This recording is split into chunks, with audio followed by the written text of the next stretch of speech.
नमस्कार साथियों, सेल्स में रिजेक्शन कैसे हैंडल करते हैं, बहुत इंपॉर्टेंट टॉपिक है। सेल्स में हमेशा रिजेक्शन की संभावना रहती है। आप किसी से बात करने जाएंगे, आपको भगा देगा। आप किसी से बात करने जाएंगे, आपको रिजेक्ट कर देगा।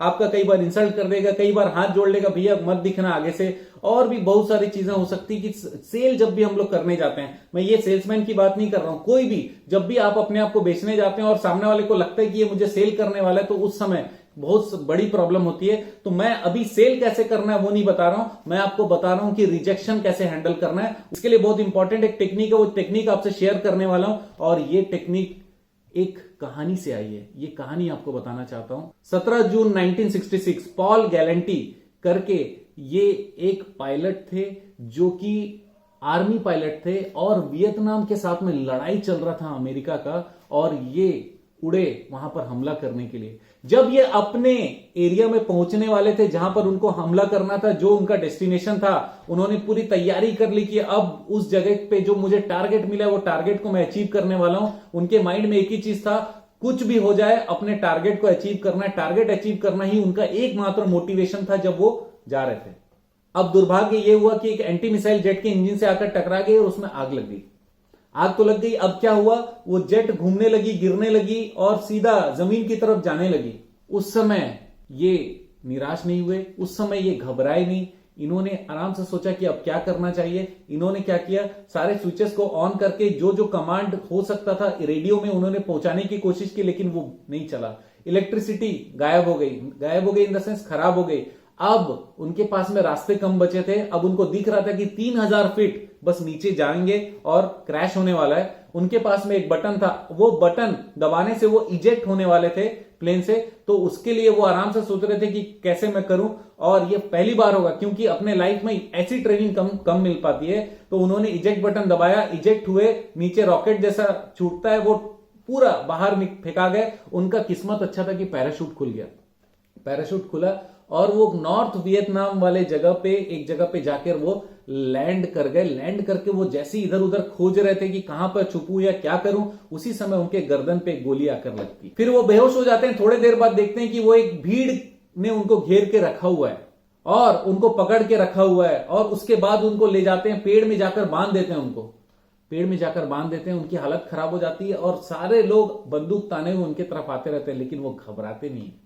वो उस समय आंख बंद करते हैं और इस सिचुएशन को बहुत रोमांचक सिचुएशन मानते हैं। और उस समय उन्होंने सोचा दो तीन चीजें। वो दो तीन चीजें क्या थी, बहुत इंपॉर्टेंट है, ध्यान से सुनिएगा। उन्होंने सोचा कि ये जो गोली मुझे लगी, क्या मैं इसको कभी जीवन में देख पाऊंगा। ये जो पैराशूट खुल गया, किस्मत बहुत अच्छा था। किसी भी दिन में एक गोली लगना दिन खराब कर सकता। आप सोचिए कि इस समय में जबकि गोली लगी हुई है, सारे लोग बंदूक ताने हुए, ऐसा भी कोई सोच सकता है क्या। उन्होंने एक और ट्रिक किया, उन्होंने एक और मोटिवेशन लिया। उन्होंने जो भी सिचुएशन चल रही थी, उन्होंने ये सोचा कि बाहर दूर में कोई चिड़िया है, कोई बाज है जो खड़े होकर इस सिचुएशन को देख रहा है, और वो उसकी जगह पे जाकर वो अपने आप को देखने लगे और बोले कि यार ये आदमी कौन है। बेचारे का हालत बहुत खराब है, किस्मत खराब है इसकी जो ऐसे जगह फंस गए।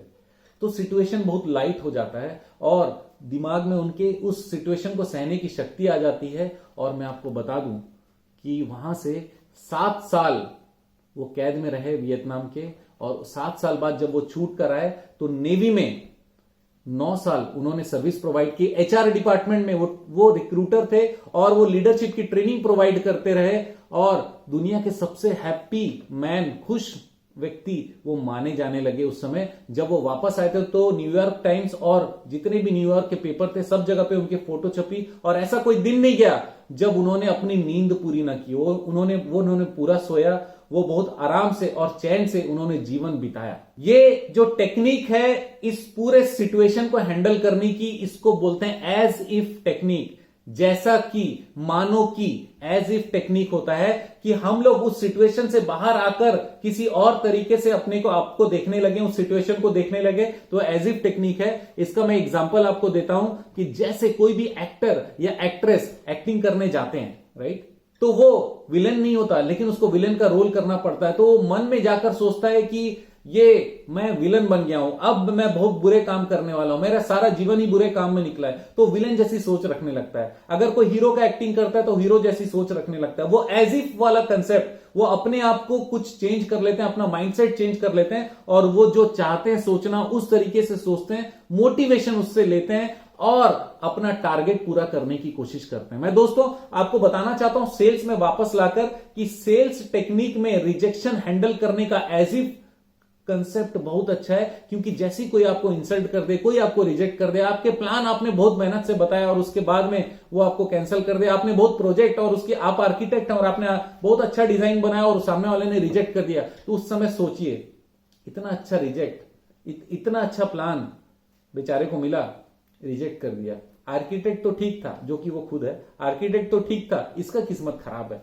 तो उस माइंड से, अपने माइंड से निकल के उस सिचुएशन को देखने से वहां पर मोटिवेशन भी मिलता है, सहने की शक्ति भी मिलती है, आगे बढ़ने की प्रेरणा भी मिलती है। उस सिचुएशन से हम लोग मूलभूत रूप से बाहर आ जाते हैं। तो दोस्तों सेल्स में रिजेक्शन हैंडल करने का सबसे इंपॉर्टेंट टेक्निक है एज इफ टेक्निक। सबसे इंपॉर्टेंट टेक्निक में से एक है, और भी बहुत सारे टेक्निक्स कंटिन्यूअस आप लोगों को बताता जाऊंगा, क्योंकि आप जानते हैं मेरा मिशन है हमेशा आप लोगों की मदद करना और समय पर सारी जानकारी देना। बने रहेगा मेरे साथ और सब्सक्राइब, लाइक, शेयर करना मत भूलिएगा। कमेंट के बेसिस पे मैं वीडियो जरूर बनाता हूं, आपके लिए कमेंट बिल्कुल फ्री है। हमारी टीम जब जब पॉसिबल होगा आपको आंसर भी करेगी और आपके लिए अच्छे वीडियोस हम लोग बनाना बिल्कुल बंद नहीं करेंगे, कंटिन्यू करते रहेंगे और तेज करते रहेंगे।